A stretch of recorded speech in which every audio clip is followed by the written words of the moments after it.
อยู่เลยผมก็แค่เข้าตามเพื่อน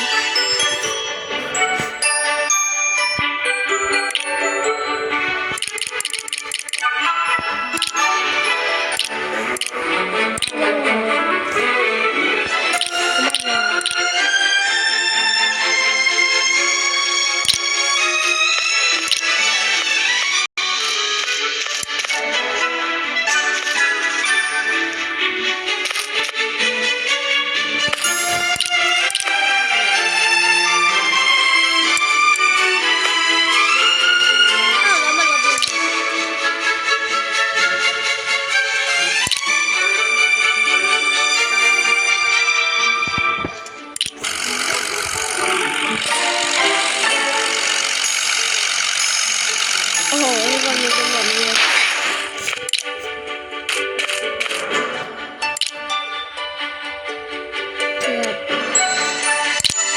โอ้โหวางเก็บ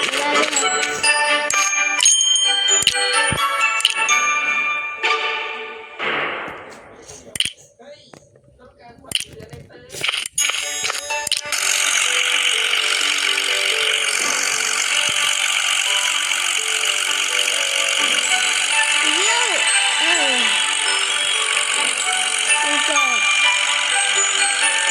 จับแล้วแล้วจับแล้วเลี้ยวหักหลบโอ้หักหลบก็ตายเหลือของเพื่อนผม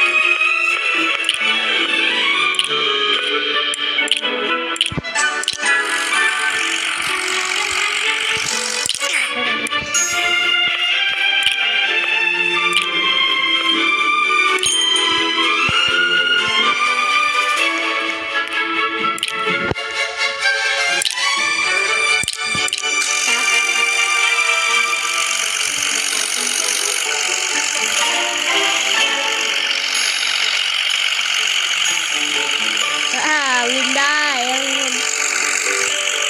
ต้องเสียแล้วคือบาดเจ็บ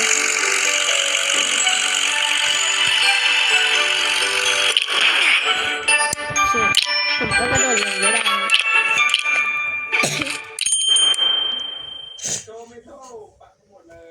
แพงมาก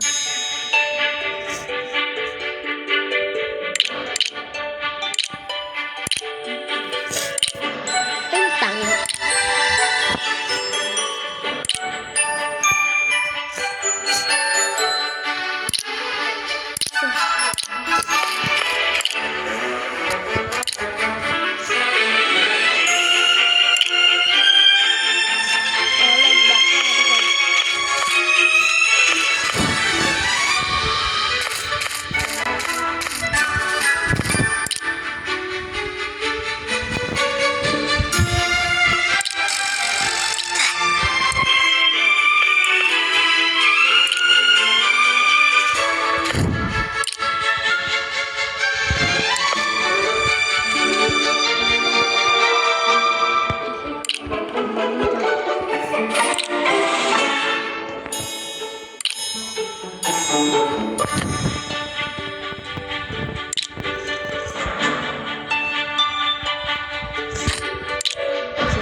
ชื่อวางไปครับเป็นไงยัง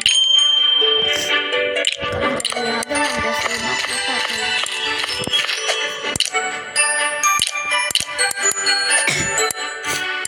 ที่นั่งไว้ให้เพื่อนดูกันเลยเห็นทั้งคนเมื่อกี้อ่ะโอเค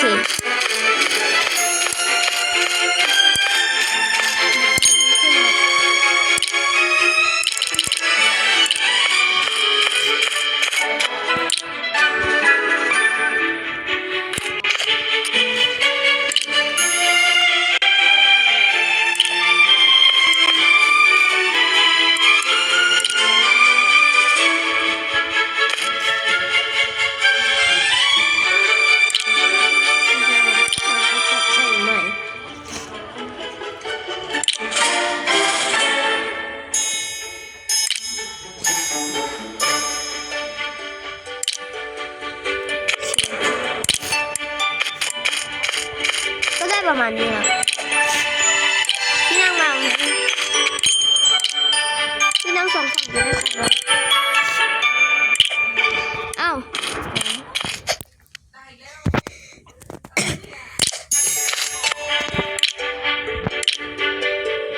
โอเคครับ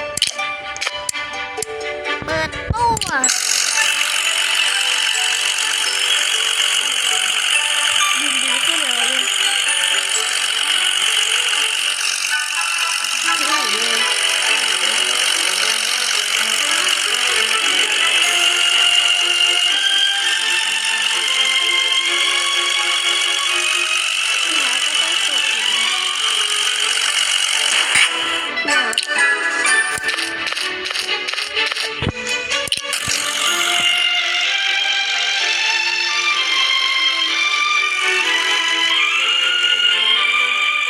จบครับ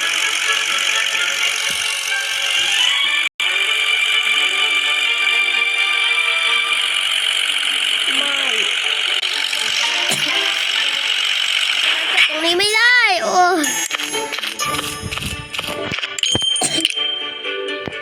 มันมาสตาร์ทแล้ว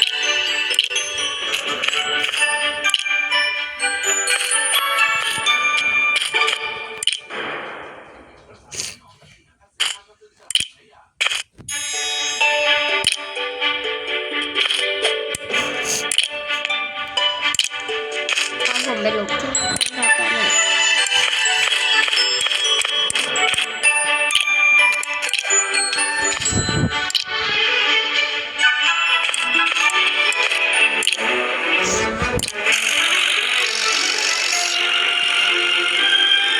น้ำมันผมหอมแล้วมันมีติดแล้วที่ตูดด้วยนะ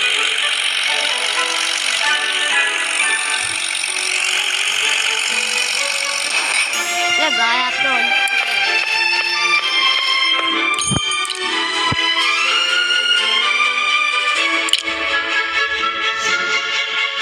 ปิดราคา20ครับผมว่าผมน่าจะรอดได้ไกลขึ้นไปอีกรอบครับ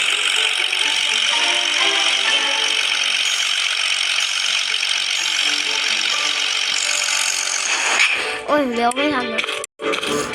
แต่เราก็มีตังค์ซื้อแล้วมีอันเดียว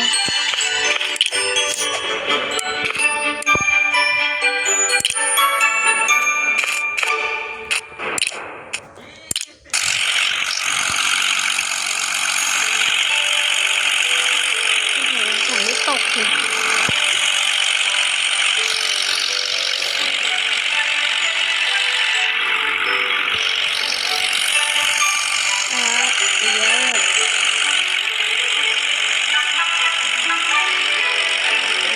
ไปได้ไกลอยู่แล้วพอไม่ถึงเกี่ยวปีกจะเกี่ยวให้มันไม่ได้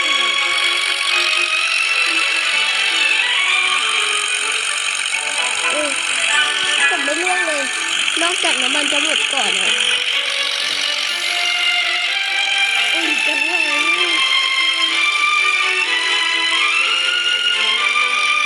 น้ำมันก็ใกล้จะหมดแล้ว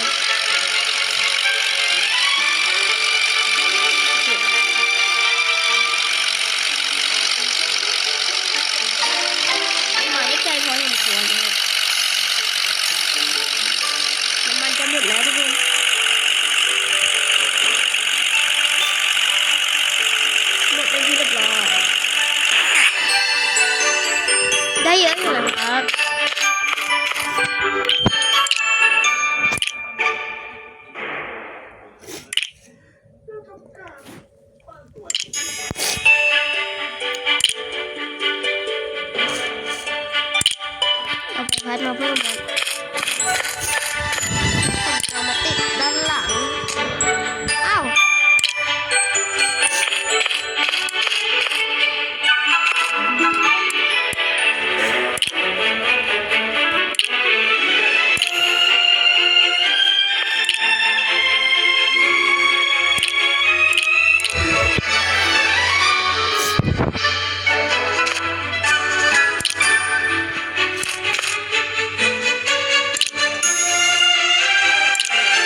เก็บเลย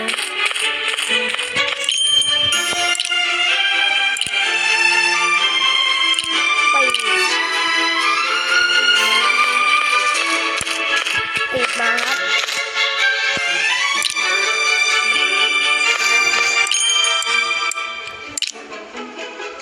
น้ำมันเนอะอ๋อตังค์ไม่พอเลย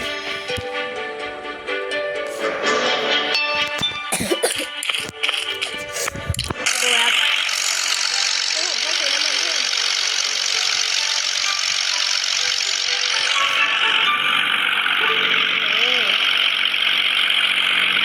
ก็ไม่ได้ส่งให้เลยมีปีกให้ส่งได้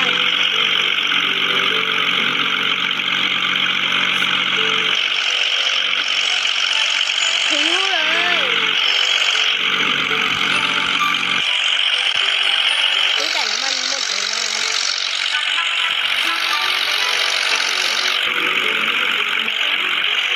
มาแล้ว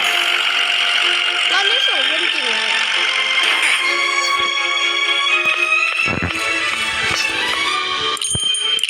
ต้องน้ำมันเพิ่มอีกอ่ะ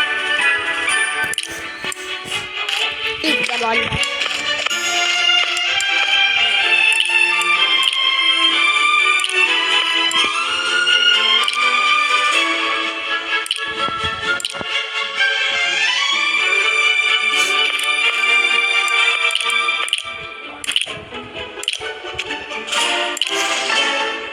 ผมไม่เคยเพิ่มมันเข้ามาตรงนี้มีบล็อกเพิ่มมาแล้ว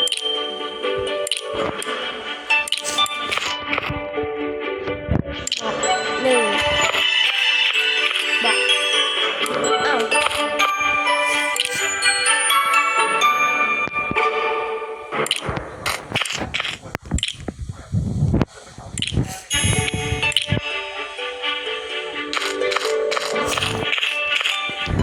อีกรอบมันเห็นเรื่องเพื่อน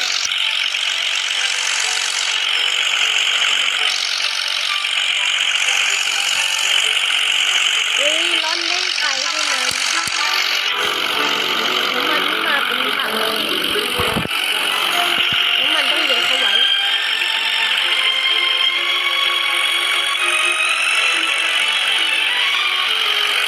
เดี๋ยวครับ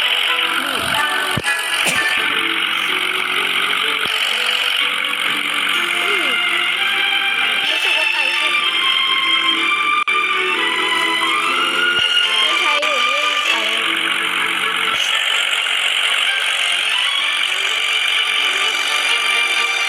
แต่ว่าผมก็ไปไม่ถึงเพราะว่าน้ำมันหมด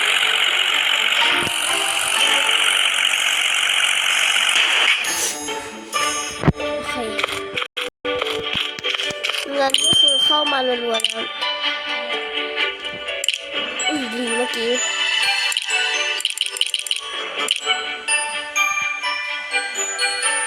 อ๋อผมไปซื้อมันถังแล้วมันอ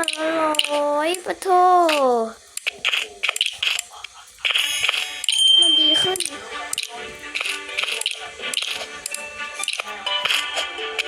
ผมใส่น้ำมันที่ดีขึ้นดีกว่า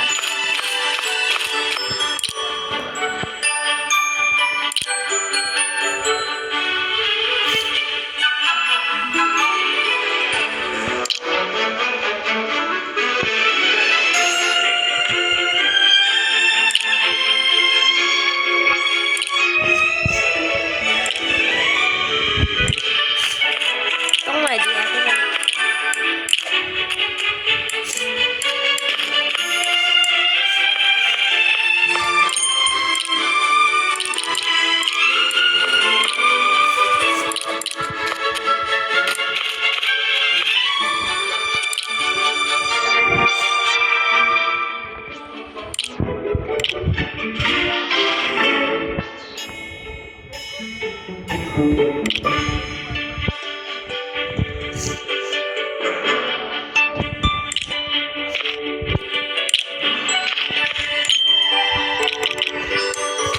ซื้อบล็อกมาเพิ่มนะ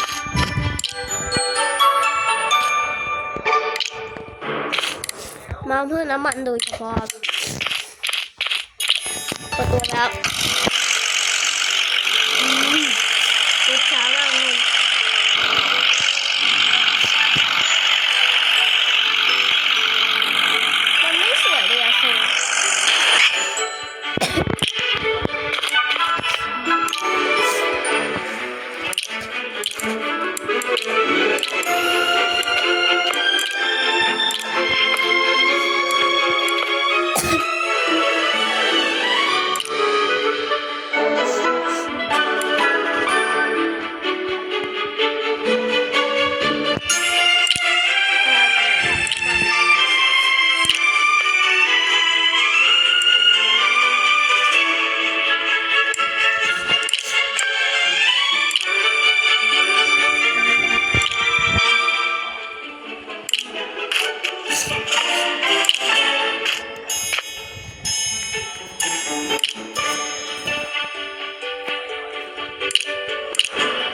เพื่อนบล็อกมาทางนี้บ้างนะ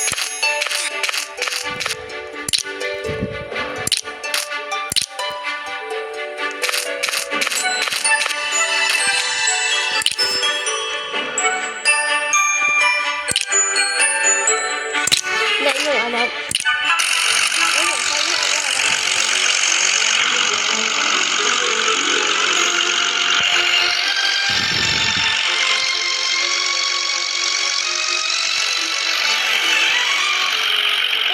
เกือบหมด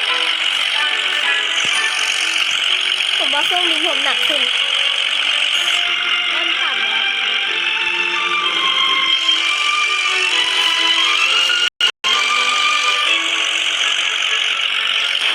เอ้ยนี่ไง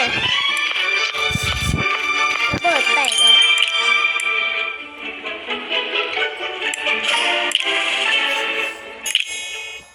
มีปีกดีขึ้นนะนึกว่าจะหลวดมา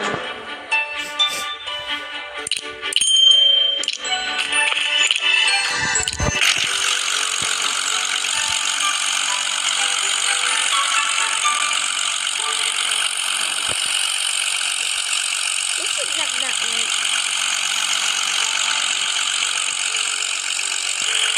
เกือบหมด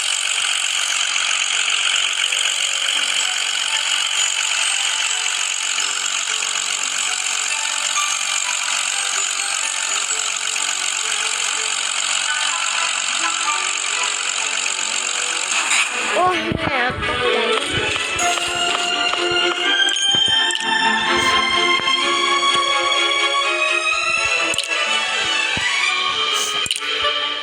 เขาเพิ่งรีแบบเมื่อกี้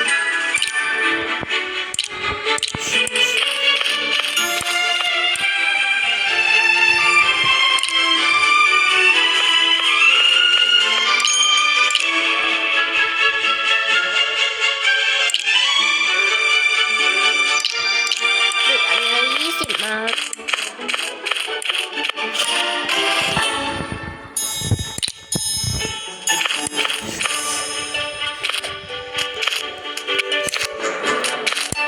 เมื่อกี้ผมเห็นใช้ถังน้ำมันยังทิ้งเลยโอ้โหเร็วมากเลยโอ้โหโอ้โห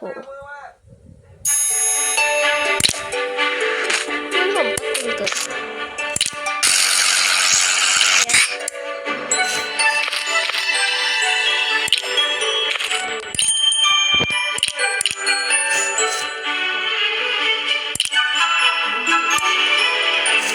ผมก็ทำแบบนี้ไปเลย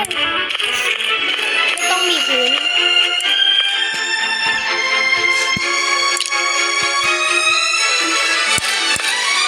ก็ลบพื้นออกไปให้หมดนะ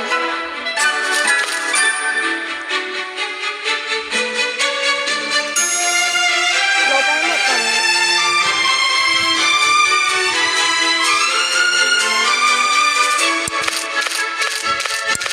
เดี๋ยวไว้ใช้พวกปีกนะบางพัดก็ลบไปก่อนครับ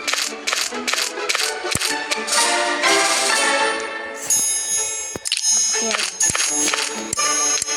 มาเริ่มสร้างกันเลยครับปีกโอเค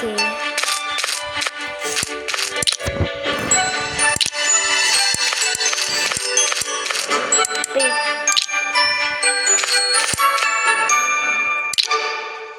ผมรู้สึกว่าปีกไม่เท่ากันนะโอเค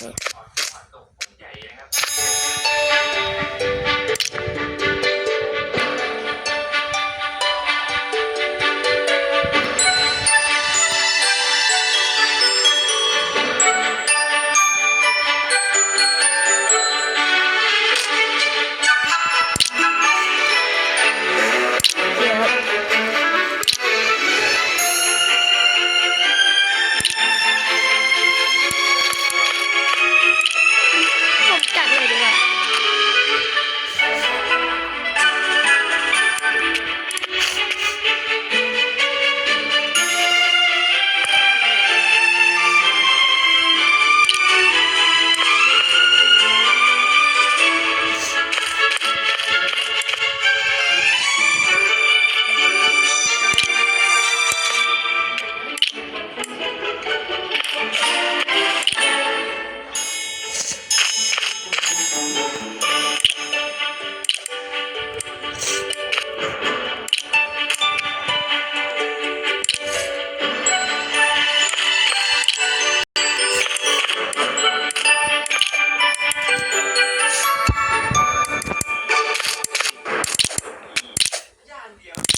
แค่บอกมาก่อนที่นั่งคนขับนะ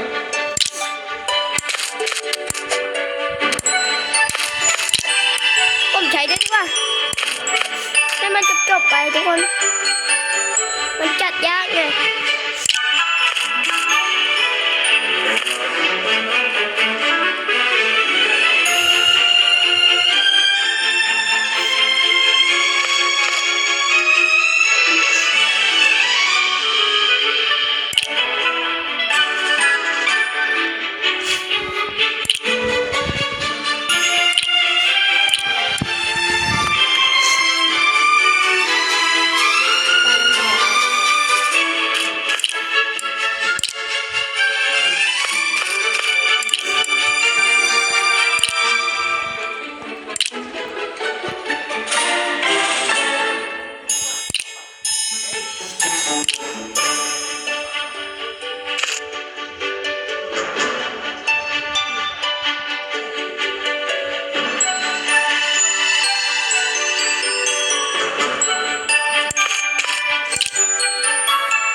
ครับเสร็จแล้ว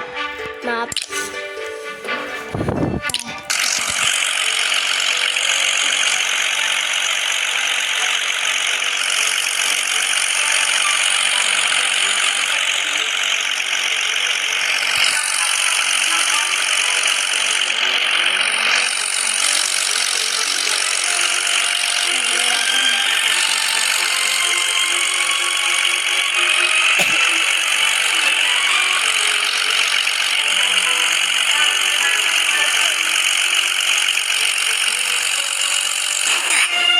เดี๋ยวครับเมื่อกี้ผมตั้งใจ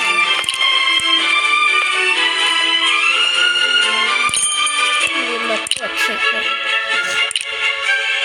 ไอ้